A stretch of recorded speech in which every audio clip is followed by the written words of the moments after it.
some of these topics that we weren't able to touch on earlier. Make sure everybody that hasn't subscribed to the new channel on YouTube. It's called Before Champ on YouTube. Make sure you guys go out your way, subscribe to the new YouTube channel.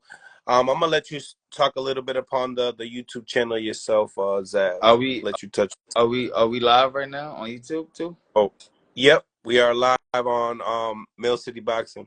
All right.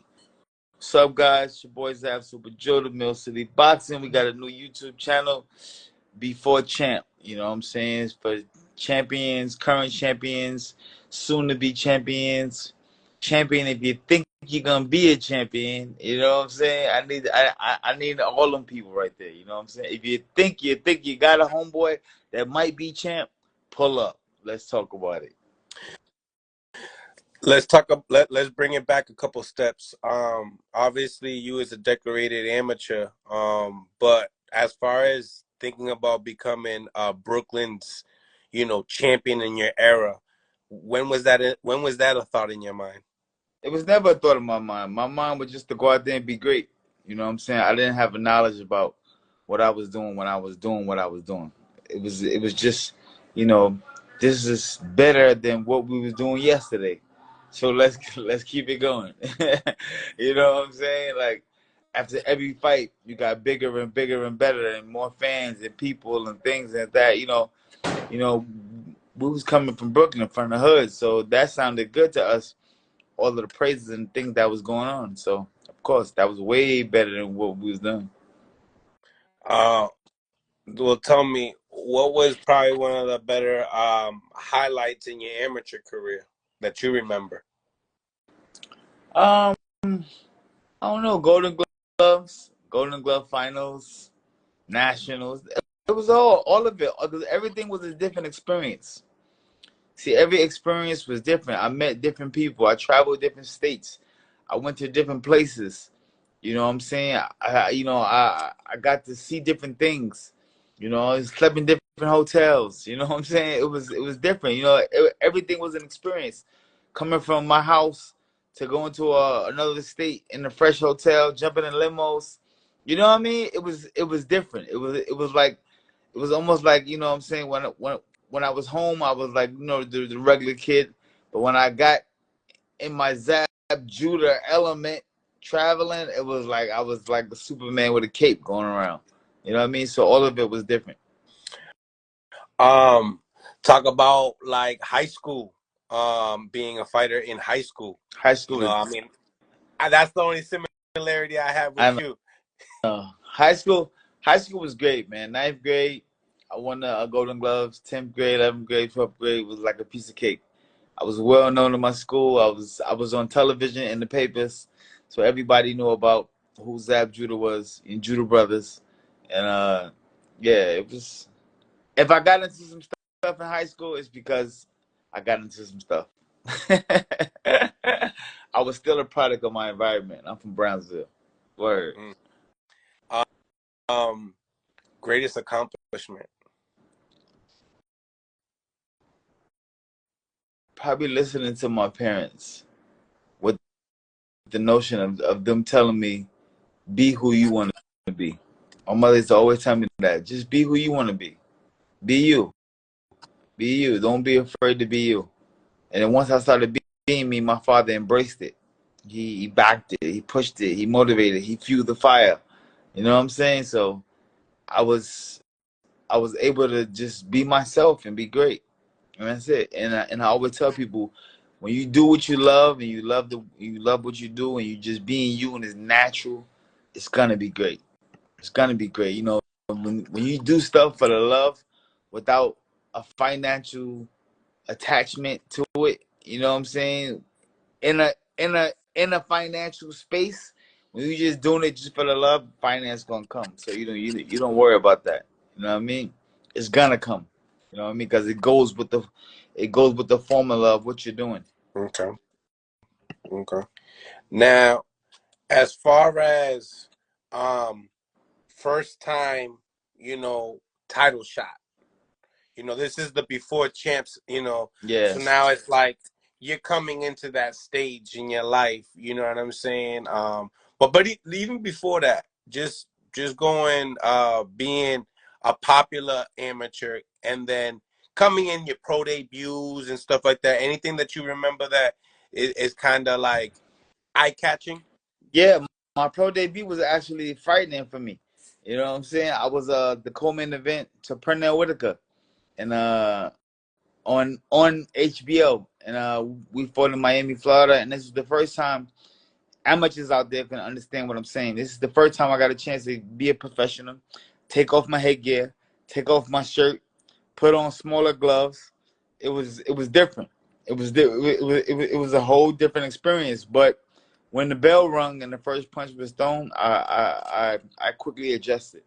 You know, once I felt him trying to hurt me and trying to take me out, then I quickly zoned in and just became that Zab Judah that everybody know. And then I ran up a record that I was like 6-0 with 6 straight knockouts, the next 6 straight up. And then I ran into my first time being cut. I got cut in the fight, and I went the distance. And so that was different. You know, first time being in the ring and seeing your own blood is different. It's not for Did you everybody. did you have a rush of an urgency of to want to like fight more? What was going through your head when you first got the cut? No, so after my first knockout, I had went in. I was very much anxiously looking to do that every time. Every time around them, or every time around them, the thing I was looking for a knockout because it felt so dope and so easy. You know, I was able to remember at this time I'm doing 4 rounders, so I was able to turn a 4 rounder into a 1 rounder and get the same pay, the same everything, and get a bigger notoriety. You know what I mean? So it was like, whoa, this is cool. You know, they scheduled me for 4 rounds. I'm turning these shits into 1 round, like 20 seconds, 30 seconds of the first round. You know what I mean? So it was phenomenal, and I kind of ran it up. Then when I was seeing was like when you hit somebody like knockouts, you don't even feel them. You just like go through them, boom, boom, boom, boom, and then it just over. You know what I mean? I just fell in love with that. Mm. You know, going even a couple steps back, I remember talking to you on the phone. I'm like, Zab, I remember getting paid in the Golden Gloves, these little bets and this and that. And then you're like, yeah, but you, you were saying, Mills, I really got paid doing this. Like, Like, I'm over here saying, like, here's $20 from this guy winning the bet for me. No, that was my story. This guy goes and tells me, nah, you get paid when you're an amateur. And I said, no. you get He paid when goes, yeah, you when you're the number top in the country. I you said, number yeah, you one in the kind of missed up country. on that one. Yeah, when you number one in the country, they pay you a month. You know what I'm saying? I think at this time we was getting like $3,000 a month.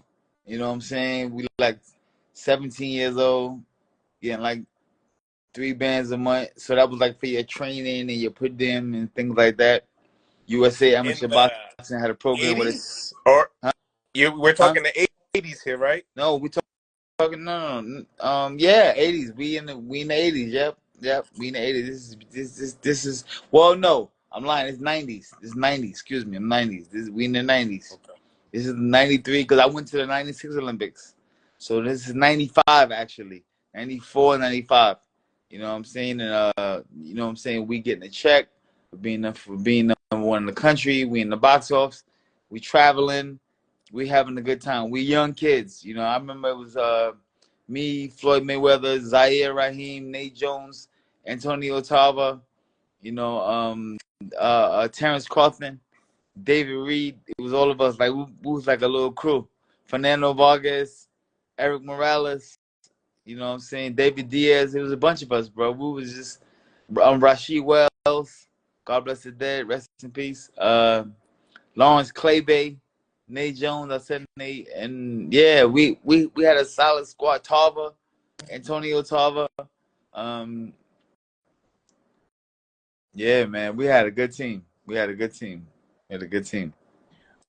Um, And I think like, 95% of our Olympic team turned 95, maybe 98% of the team turned over to be world champions. It was no, and there's a debate today that states there is no team colder than that 96 team. mm. Holla. So talk about that. Talk about the team itself, that competitive edge. You know, talk about Anything that you that stands out that you would like to tell the people about that? No, That's nobody talks about stories about we had that. a cold team. We had a cold team. I mean, we had monsters.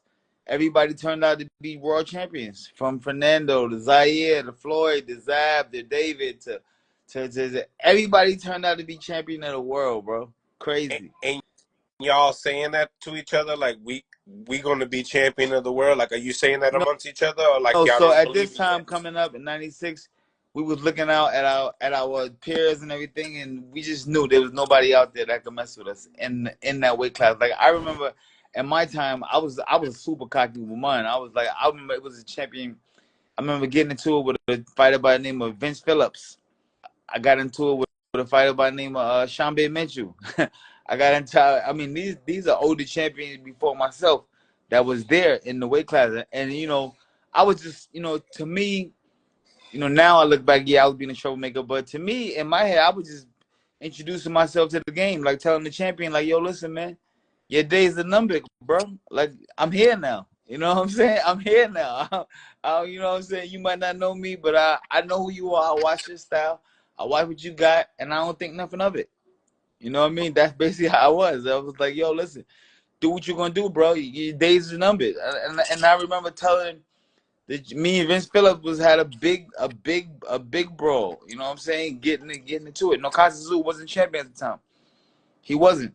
He wasn't champion at the time. So this is, I'm talking about on the way up. This is on the way up. Mhm. There was no Kazuzu champion, guys. So you know what I'm saying? And I'm telling the guys that, yo, what's up? We coming. I'm here now. You know what I mean? It was different. Who who was the cockiest one on the team?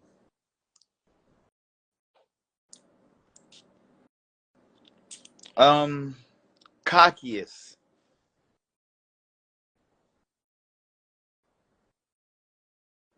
I don't know. I mean, because see, it's a difference with me with cocky. Because cocky sometimes means confident. I mean, everybody was confident. Everybody was talking shit. Everybody that was winning was in the winning circle. We was like, what? Can't fuck with us. Can't deal with us. You know what I mean? No way. You know what I mean? So yeah, I mean, yeah, or everybody, like the Midwest boys had their Midwest style, the East Coast homies had their East Coast style, the West Coast had their West Coast style. Uh, I'll leave it at that. You know what I'm saying? I don't want to put nobody out there, but everybody had their swag of how they was coming with it. You know what I'm saying? at that time, you guys are young, so if you going to a party, who you grabbing? What you mean? If you're going to a party at that time, who you pulling out of the team to go with you? Well, at this time, like we really hung out. It was like me, Zaire, Floyd, David Reed, Tara. You know what I'm saying? That was our little crew right there. That was our crew. You know what I'm saying? But mainly Zaire, Terrence Carlton, and David Reed and Floyd. Yeah, that was our little crew right there. Yeah. Um, have Clay you ever had a Bay, moment?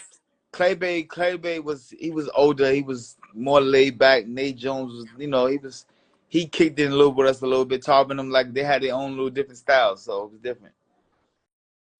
Talk about, you know, a lot of people never talk about gym stories. I feel like gym stories be some of the hottest stories that people never really get to cultivate on, as far as bringing it to context. As far as one of your favorite gym stories coming up, what would you say? I had a lot of gym stories, So man. many It different depends. gyms too, Yeah, so it depends on what you talking about, where you talking about, and how you talking about. You know what I'm saying? Like I'm talking about from skills to street shit to to to everything, bro. It was like we got it on in the career. Word. well, this is your show, so you gotta choose. You're gonna have to choose one. You know what I mean? How about as far as like tough gym days, real tough gym Man, days? major. I remember going to gyms. I don't want to say no name because I don't want to ruffle no feathers and stuff like that. You know what I'm saying? Right. But I remember going to the gyms and turning up, and they getting mad in the gym. First of all, it wasn't our gym, so we pulled up, court wreck. Now it's time to break out, and niggas is outside like, yo, we ain't trying to hear it like that. It don't go like that. Mm-hmm. And we on some what? It does go like that. This what we do. You know what I'm saying? Mainly because of me. You know what I'm saying? My father and everybody tell you my team. Like I was vicious with it, so I was knocking dudes out. And then you know what I'm saying? You go to somebody's house, knock them out. You know somebody gonna have feelings. You know what I'm saying? In the gym, so everybody ain't gonna side with you. You know what I'm saying? Mm-hmm. Mm-hmm. 100%. Now you're in New York City, right? And you got all these other boroughs that I mean, all these other cities around you that are great in boxing in the East Coast, right? So you're Yeah. traveling for sparring and stuff like that. What would you have to say throughout your career? Some of the toughest gyms that you've been in, as far as leading up to coming into it, coming to. Everywhere. So I would always say Jersey. Jersey had tough boys. Baltimore always had tough. What DC. part, Jersey? Newark. Like we used to go over to Newark when we was young. Box with Kendall Hall and all those guys. And yeah, Jersey had a headbanging squad out of there. Baltimore had some boys out of there. You know, Baltimore always had homies in Baltimore. You know, it was a lot of great fighters that didn't make it to the professionals. That when you went down there, you got some good fucking work. And you know, these guys, you know, they just never made it. You know what I'm saying? And you know, you had DC always had good stuff. Going down the line, let's see, VA, some parts of VA, like Norfolk. You hit Norfolk. Whitaker had a nice little gym out there. You know, North Carolina, they had the armies. The army boys had it. The army, yeah, the army guys had it in Fayetteville. Um, what else? Then you would go like, oh, Georgia. Then Georgia, you stop off in Georgia. Them boys is banging down there. Them boys, and then Florida, Pensacola, Pete. What's the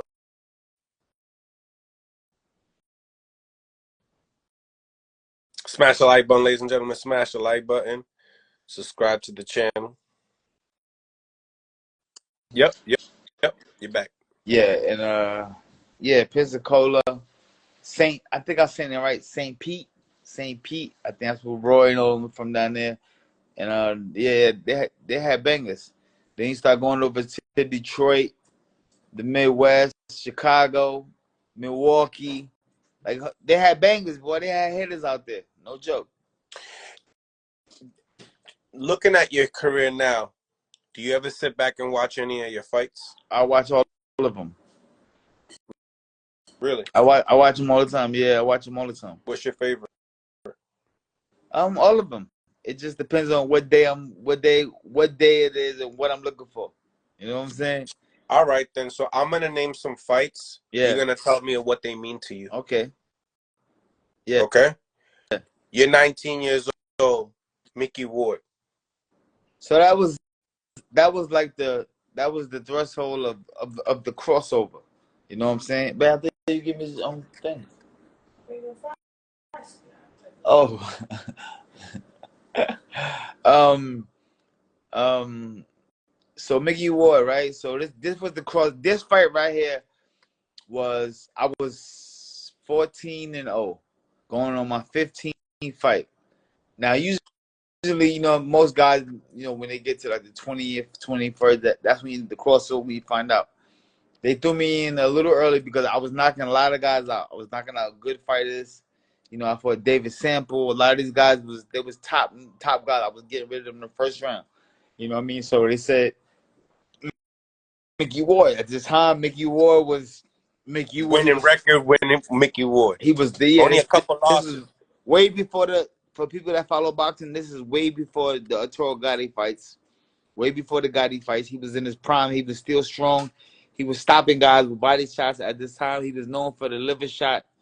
And He was actually this was known for like being down in a fight and then like coming back. hitting you with the liver shot and Yeah. winning. And so he this was the fight. They said, you know, if you could beat Mickey, then we could get you over to the next level, and you could we going to start looking for world titles. Now at this time, y'all gotta remember, my confidence is sky high. I'm spawn. I'm in training camp with Pernell Whitaker, Tall Gotti, Holyfield, top notch, all of the main event Duva guys, top notch guy. I'm here, upper echelon of boxers.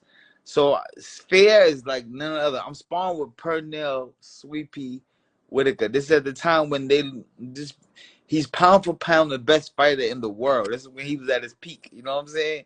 I'm spawned with him. You know, before the De La Hoya fights and all that. You know what I mean? So it was amazing. You know what I mean? So now I'm spawned with this guy, and now I'm going back to an amateur tournament, which I think my level of confidence is like it's insane, bro. I'm like, what? I just got finished boxing with Pernell for like 6 weeks. Now I'm going to the tournament. I'm gonna smoke everybody in this tournament. By the way, guys, my amateur record was 115 wins and 5 losses. You know what I'm saying? So, and that's you can Google it and check it out. And so, you know, but that's why, man. I always had great work. I was always around great competition. You know, my father was a very competitive person who always put us in the test, always from day one. He had me going in the test from day one. So, you know, but it made me be who I am today. You know what I mean? Now tell me another. You just said who I am today, right? So tell me another super meaningful fight right after Mickey Ward. Like, what's the next meaningful fight in your career? Oh man, I gotta look at my record. I gotta look at my record and see what's after Mickey Ward. It's like that. I thought you watch No, your fights. me. I didn't say I remember the record right off top, but if I look at it, I can tell you. It'd be better. Yeah, it'd be better if you Hold just on, let look me through see. it. Let me see. I'll tell you right now. Okay, let's go.